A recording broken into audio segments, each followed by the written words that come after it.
The trial begins. The chamber of the Galactic Council was vast and glowing with soft blue light walls. Made of transparent crystal showed the stars outside, while 23 alien species sat in a circle, each one wearing robes of their own civilization. The center of the circle had a glowing platform where one single human stood tall. His name was Eli Walker. He was Earth's ambassador, and the only human ever allowed to enter the high ring of judgment. Many alien eyes, some large, some small, some glowing, were focused on him with a mixture of amusement and disgust. A creature with long silver horns and a voice like thunder stood up first. His name was Zorak, leader of the Velnari Dominion, and he shouted, "This creature before us walks upright, speaks in broken tongues, and dares to claim equality in our galaxy. And still they reproduce like insects and spread their chaos. We must put them in their place."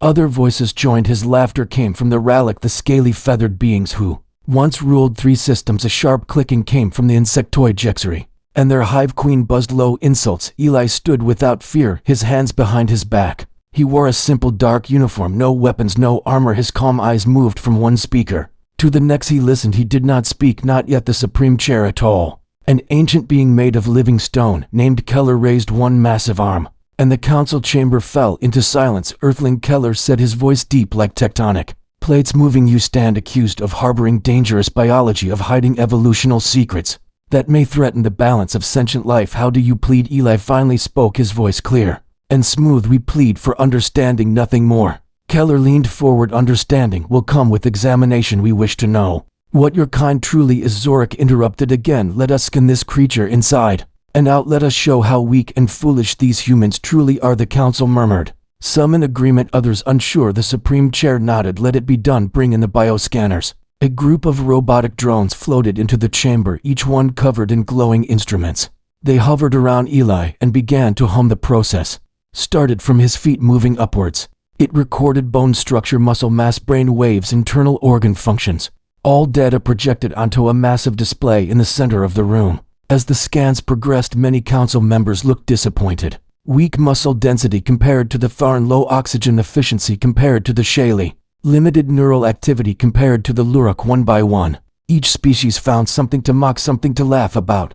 But then the scans reached a small point near the center of the human brain, and everything began to change. One of the drones paused. It buzzed strangely, and then repeated the scan. A red warning blinked across its screen. "Anomaly detected, unknown gland activity processing request." Eli smiled slightly but said nothing. The drone focused its sensors again, and this time it sent a signal that made the main display flicker. The pineal gland, located deep inside the human brain, was glowing. Not with heat, not with blood flow, but with something else, an energy signature unknown to any technology in the room. Zorak stepped forward, confused. "What is this? What are we seeing?" A young scientist from the observer ranks hesitantly stepped into the circle. She was from the Chelari, a race known for their knowledge. Her voice trembled as she spoke. "This is not normal. We have scanned thousands of species across this galaxy. We have never seen such a signal before. The frequency is not measurable. It bends around known laws of biology. The gland is resonating." One of the insectoid members clicked loudly, resonating with what. Keller narrowed his eyes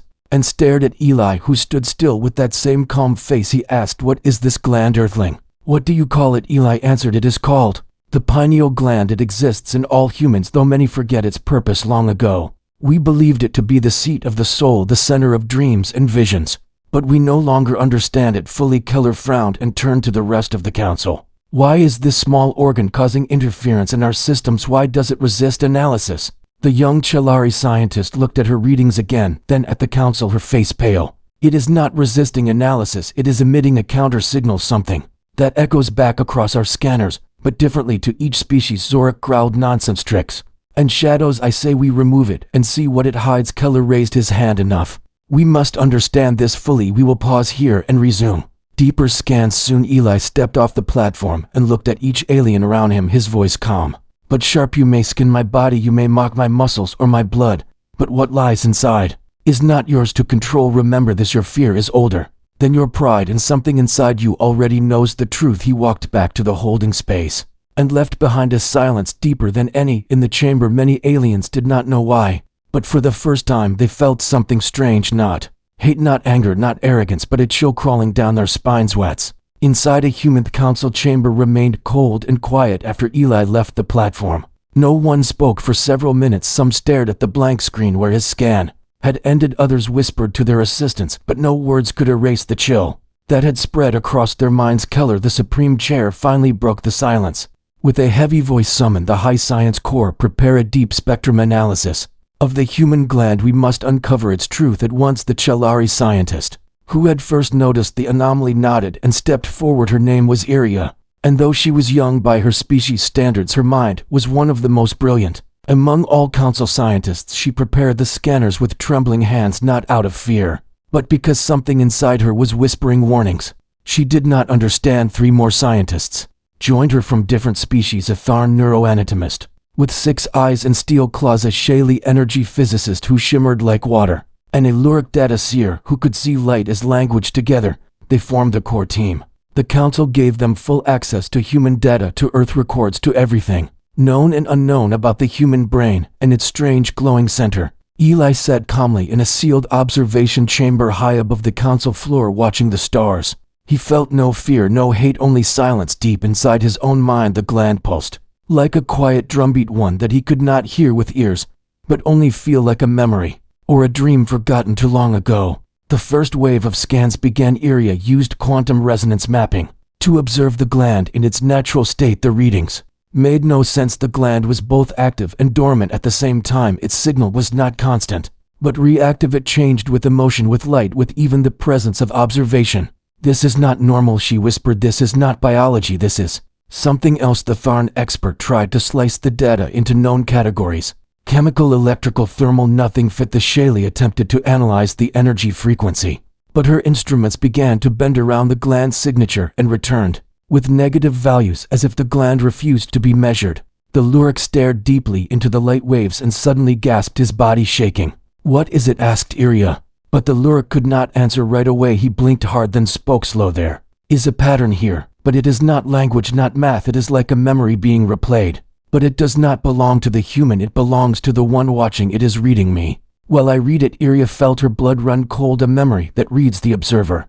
The council members began to whisper again. Keller raised his hand to quiet them and asked, is this dangerous? Iria swallowed hard. We do not know yet. We need to go deeper.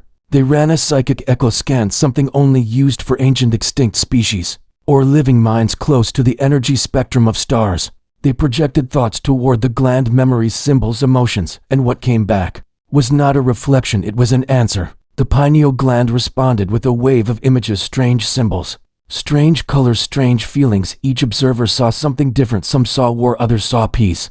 Some saw their birth, others saw their death. The chamber filled with confusion. Voices shouting, alarms blaring. One Jexari scientist collapsed crying into the floor, screaming of visions of endless time, of stars dying, of minds being born from fire. Keller stood in shock. What is happening to them? Iria turned around and spoke louder than before. This gland is not a gland, it is a gate to. What? Asked Keller, but Iria had no answer, only a theory.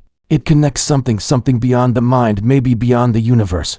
It is not unique to this human, all humans have it, but most are asleep. This one is awake or beginning to awaken. Zorak slammed his fist against the table. Then let us remove it and destroy the threat. Keller stared at him and spoke slow and heavy. If we touch it, we may open the very gate we wish to keep closed.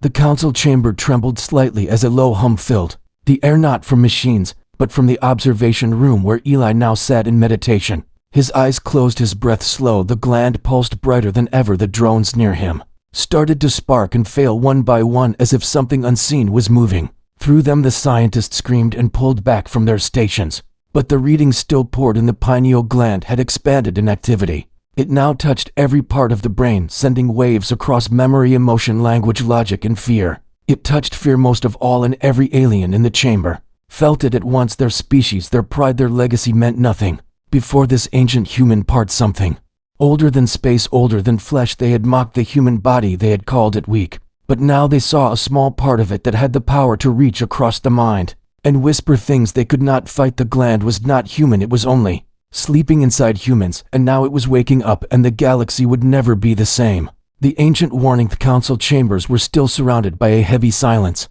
that seemed to grow with every passing moment. The last waves from the human gland had left half the observers shaken, and the others too scared to speak. One by one, the drones were pulled out of the room where Eli Walker sat still, his eyes closed and his hands resting on his knees. His body was calm, but the energy around him was not. The gland inside his brain pulsed softly in strange waves that no alien machine could fully track, and the scanners were no longer working correctly. They were flickering, showing signs and symbols that made no sense to any known species. One of the machines suddenly began projecting shapes that looked like eyes, circles inside circles spinning slowly and glowing blue. Some council members looked away, others stared too long and began to feel something shifting inside their own minds.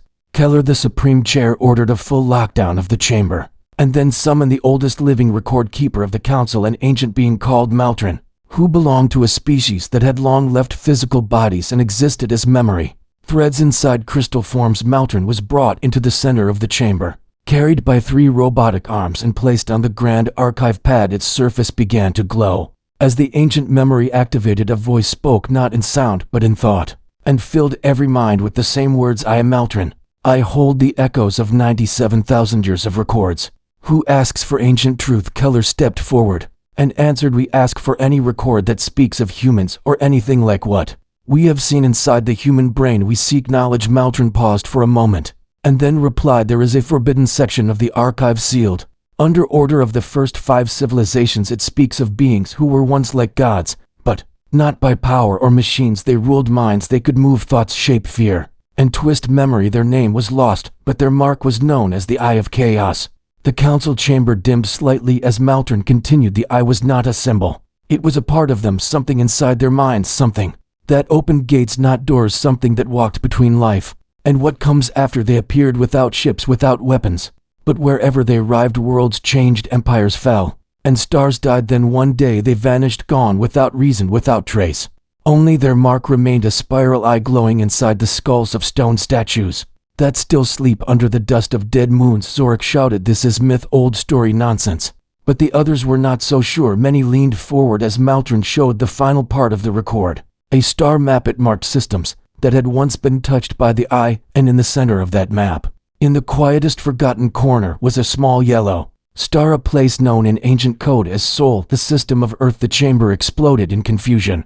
Some shouted, some backed away, some looked toward Ellie's chamber with eyes full of new fear. Keller asked the question they all wanted to avoid. Are humans the ones from the warning? Is their gland the Eye of Chaos returned? Maltran paused again and said in slow thought, we cannot be sure, but the pattern is perfect. The energy, the effect, the response, it is the same. The council began to debate loudly. One species after another offered ideas: destroy the human, isolate the planet, block all contact, erase the records, bury the truth. But others argued, too curious, too dangerous to ignore. If humans really hold this ancient power, should we fear them or should we learn from them? Iria, the Chelari scientist, stood again and spoke with more strength than before. We must not act in fear. We must study and understand. If this gland is waking up, then it may change everything, not just humans, but maybe all life. Maybe this is not danger. Maybe this is evolution. Zorik growled and slammed his hand again. You speak of evolution while the galaxy stands on the edge of ruin. We do not even know what the human himself can do with this power. Keller turned and looked toward Eli, who now opened his eyes slowly and stared back through the glass window. His gaze met the council, not angry, not proud, just still and calm. But the feeling it gave was heavier than rage and colder than fear. The gland inside him pulsed again, and this time the crystal holding Maltran flickered and went silent. The memory archive crashed without warning. Its glow vanished completely, and the chamber stood frozen, the oldest voice in the galaxy silenced by a single human thought. Eli stood and walked to the window. He raised one hand and pointed to the stars outside, and then without speaking his lips moved in silence, forming one simple phrase that every alien in the room understood in their own language: we are not what you think. And with that, the energy inside the chamber changed again. More scanners failed, walls flickered, lights dimmed. The power of the gland was spreading slowly, calmly, like fog rising before a storm, and everyone knew deep inside something ancient had returned, and the galaxy would never be the same again. Humanity's forgotten weapon. The council chamber was no longer calm. The whispers had turned into arguments, and the silence had turned into warnings. Most members were now standing, pacing, speaking in rushed voices, trying to make sense of what they had seen and felt. From the human, Eli Walker, who still remained inside the observation room, unmoving, his eyes watching, his gland still pulsing like a quiet storm inside his mind. The ancient record keeper Maltran had gone silent, and that alone was enough to break the confidence of the oldest species in the room. They had never seen the crystal mind go dark, But now it was empty, lifeless, like a candle blown out by a wind that came from inside a human. Keller, the supreme chair, sat with his massive stone arms crossed and his mind heavy with fear. He turned toward Iria, the young Chelari scientist, who had witnessed everything, and asked her one question: what are we facing? She took a long breath and spoke slow and steady. This gland, this part of the human brain, is not just an organ, it is a system. It is old, older than their science, older than their history. Even they do not remember what it was once used for, but I believe it is a weapon, not a weapon of war or metal, but a weapon of the mind and soul. Keller stared at her. What kind of weapon opens gates and shuts down machines and speaks in dreams? Iria looked at the screen and said softly, one that can change reality, one that does not need ships or armies because it fights in ways we do not understand. Zorak laughed from across the chamber. Nonsense, no weapon is invisible and still powerful. This is fear and legend, nothing more. But even as he spoke, he kept his distance from the viewing window. He did not want to look into Ellie's eyes again. Keller said, we must go deeper. We must learn everything about this gland and what it can do. If we fail to understand it, we may be destroyed.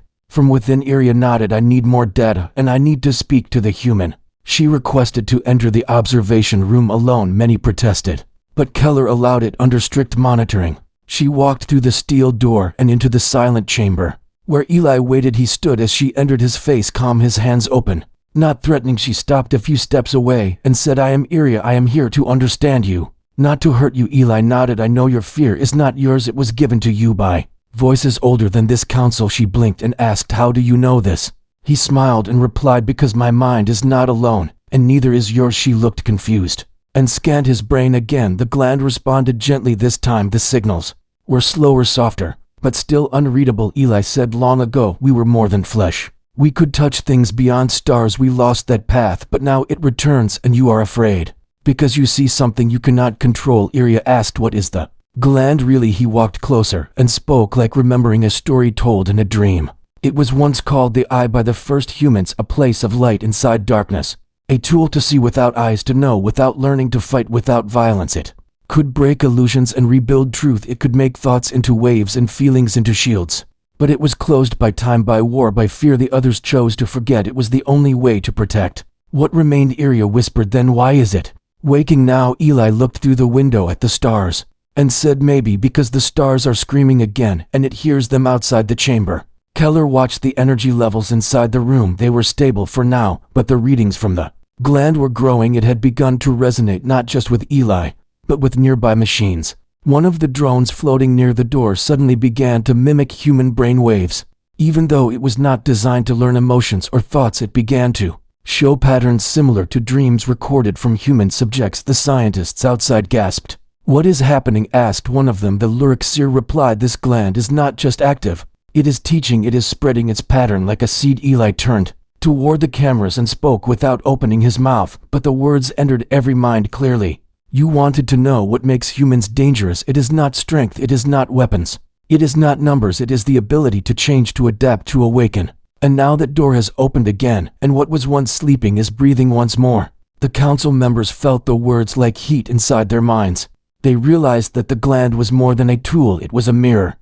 He saw a human child on Earth looking at the night sky, dreaming of touching the stars. And his spark, it showed what was hidden and lit fires where there was darkness.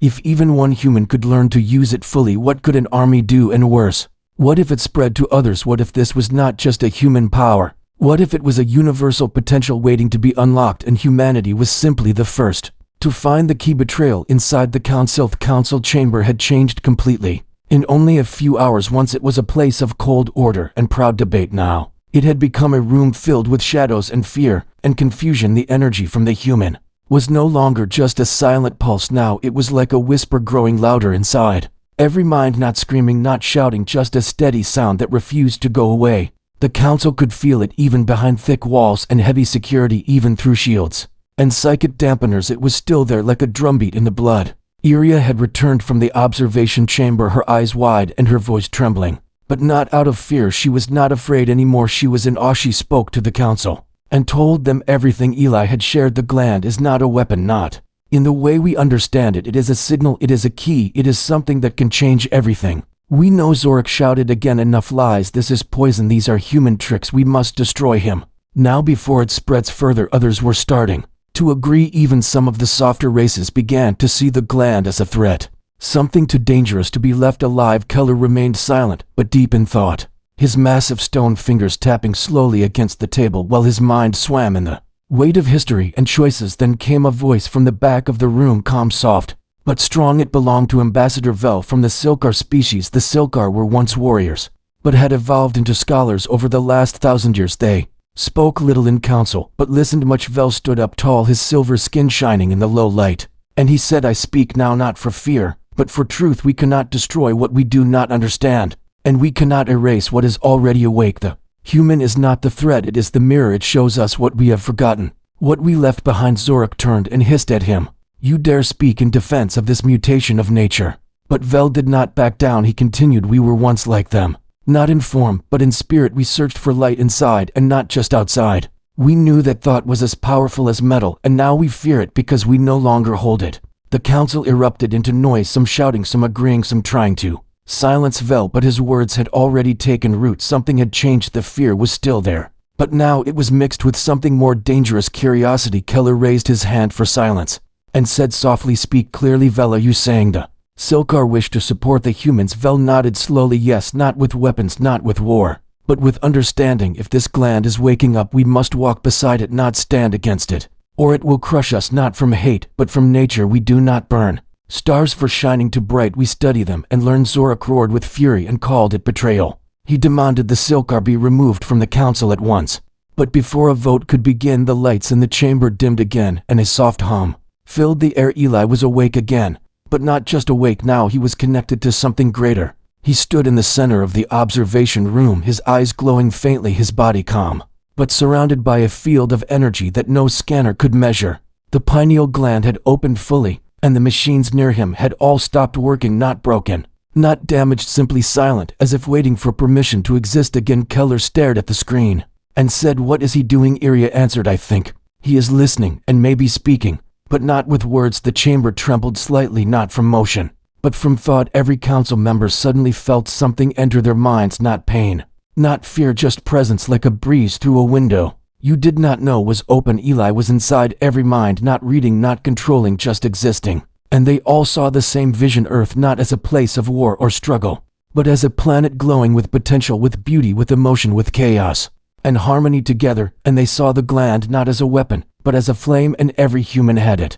even those who did not know it. And worse, or maybe better, it could light others too, not just humans, but any mind that was ready. Zorak screamed and fired a stun beam toward the observation room. The weapon passed through the shield and hit the glass, but it bent and vanished like smoke. Eli did not move. He did not need to. The room itself was protecting him, the energy of thought, the shield of awakening. Keller stood and spoke, his voice strong. "The time for fear is over. We must choose now. We either embrace what comes or we try to destroy it and lose more than we understand." The vote was never called. The choice was already made. The council was broken, divided. Some still feared, some still hated, but some were ready. And in that moment a line was drawn, not in blood or power, but in thought.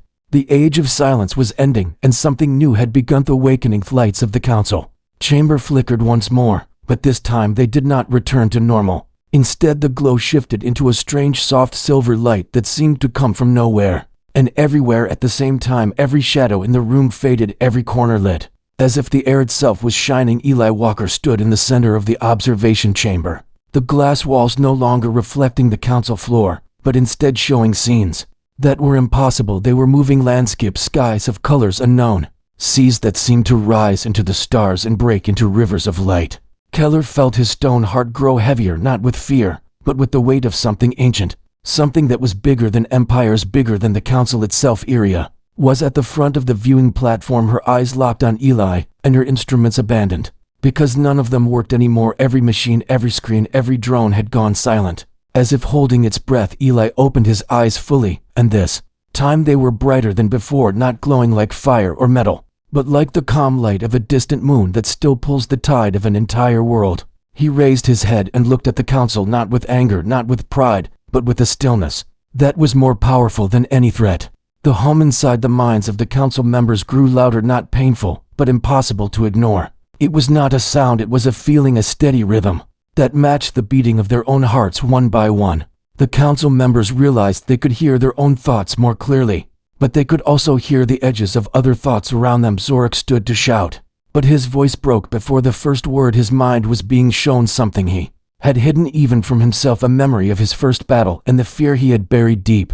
Eli stepped forward, and though the glass still separated him from the council, it no longer felt like a wall. The air between them was gone, and the space was only an illusion. The moment he moved, every council member felt as if he were standing before them, speaking directly to them. His voice came not through the ears, but through the mind, and it carried no command, only truth. You feared me before you knew me, you judged me before you understood me, but I am only a reflection of what you have forgotten. The pineal gland pulsed again, and the chamber shifted into something entirely different. The walls melted into open space, the floor dissolved into clouds of light, the ceiling vanished into a sky full of turning galaxies. The council members were no longer sitting at their tables. They were standing in the middle of this new space, and they could see each other not as bodies but as beings of energy, their shapes made of thought and feeling. Some glowed bright, others dim. Some were tangled in shadows of fear, others wrapped in chains of pride. Iria looked at herself and saw a thread of silver light running through her being, pulsing in rhythm with the same energy from Eli. She understood then that this was not just a vision. This was a battlefield, not of weapons, but of minds, and every thought was a blade or a shield. Zorak lunged forward in his mind, trying to strike at Eli with rage, but the attack dissolved before reaching him, replaced by a wave of memory. That was not his feeling, no fear, only wonder. The image broke him for a moment, and he stepped back unsure. Keller found himself unable to move, his massive stone form weighed down not by mass but by the truth that the council had ruled in fear. For too long, Ellie's voice filled the space again. You rule with laws, but laws without understanding become cages. You fear what you cannot cage, but you cannot cage the mind, because the mind is the star, and stars are born to burn brighter, not dimmer. The council members felt the truth of the words, even those who still wanted to resist. And suddenly the space shifted again. Now they stood in a storm of colors, twisting and folding, each color a thought, each flash a feeling. Some council members fell to their knees overwhelmed, others reached out trying to hold the light. The energy from Ellie's gland was now touching every being in the chamber, not to harm, but to awaken the walls of their own minds. They saw memories of their species past, before technology, before ships, before war, when they still wondered, when they still reached for meaning, and not only for power. In the real chamber, security forces tried to enter, but every door refused to open, not because of locks, but because they could no longer remember how to open them. Eli had made them forget simple things to keep them from interrupting the council session. This was not control, this was guidance, a hand steering without force.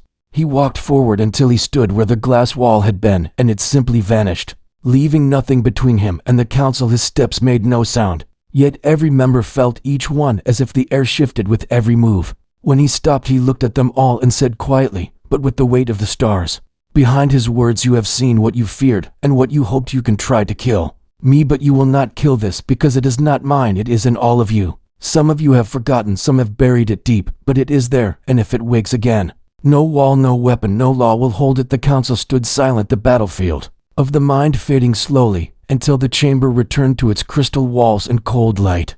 But nothing felt the same anymore. Every being there knew they had crossed into something new, and there was no turning back. A new galactic order. The chamber remained silent long after the visions faded. The council members stood in their places, as if still caught between the reality of the room and the vast spaces they had seen inside their own minds. The weight of what Eli Walker had shown them pressed down on each of them like the pull of a star. They could not escape. Keller, the supreme chair, was the first to speak, his deep voice carrying through the stillness. You have changed this place, human, and you have changed us. The question is whether we will change with it or try to chain it. Eli looked at him and replied slowly, you cannot chain what is already inside you. You can only choose to see it or close your eyes and pretend it is not there. Iria stepped forward, her voice steady, though her heart still raced. This gland, this awakening is not only about humans, it is about the mind itself. It is about what we all could become if we stopped fearing the unknown.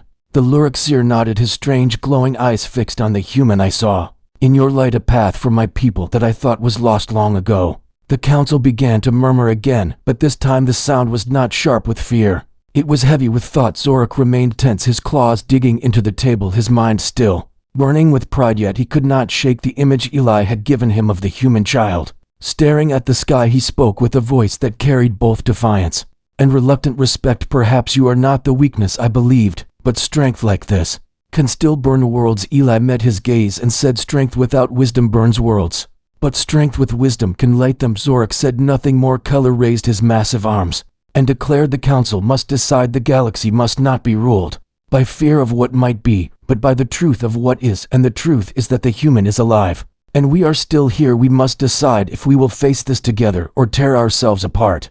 The debate began, but it was different from before. There were no shouts, no insults. Each species spoke in turn, some cautious, some hopeful, but none blind to what they had seen. The Silkar, led by Ambassador Vel, made their stance clear. They would stand with humanity, offering alliance and protection against any who sought to destroy them. The Chelari followed, speaking of research and shared knowledge. The Lurok offered their archives to study the awakening. Only a few stood firmly against it, and even they spoke with less conviction than before. After long hours, Keller stood again. The vote is done, and the choice is made by majority. The Galactic Council will recognize Earth as a core founder world. Its voice will be equal to any other in this chamber, and its people will be under the protection of all member species. A wave of reaction moved through the chamber. Some nodded, some bowed, some simply stared in disbelief. Zorak did not speak, but neither did he leave the room. He only sat still, his eyes fixed on Eli as if weighing something yet unspoken. Eli stepped forward until he stood in the center of the chamber.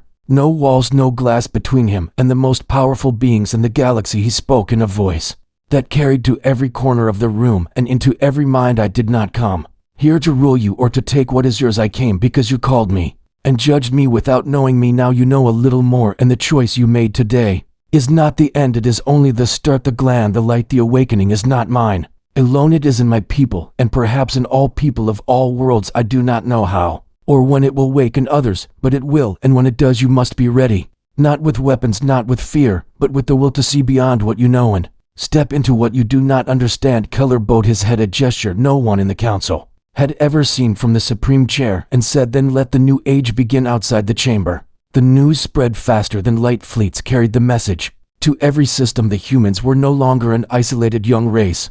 They were now founders of a new order called the Alliance of Minds, where power was measured not by ships or armies, but by the strength of thought and the wisdom to guide it on Earth. The news was met with both celebration and confusion. The people did not yet know the full truth of the gland or the visions, but they felt the change deep in their bones, as if something inside them was stirring awake. In the years that followed, humanity began to grow, not only in space but within themselves. Some learned to touch the light of the gland and use it to heal, to see, to guide others across the stars.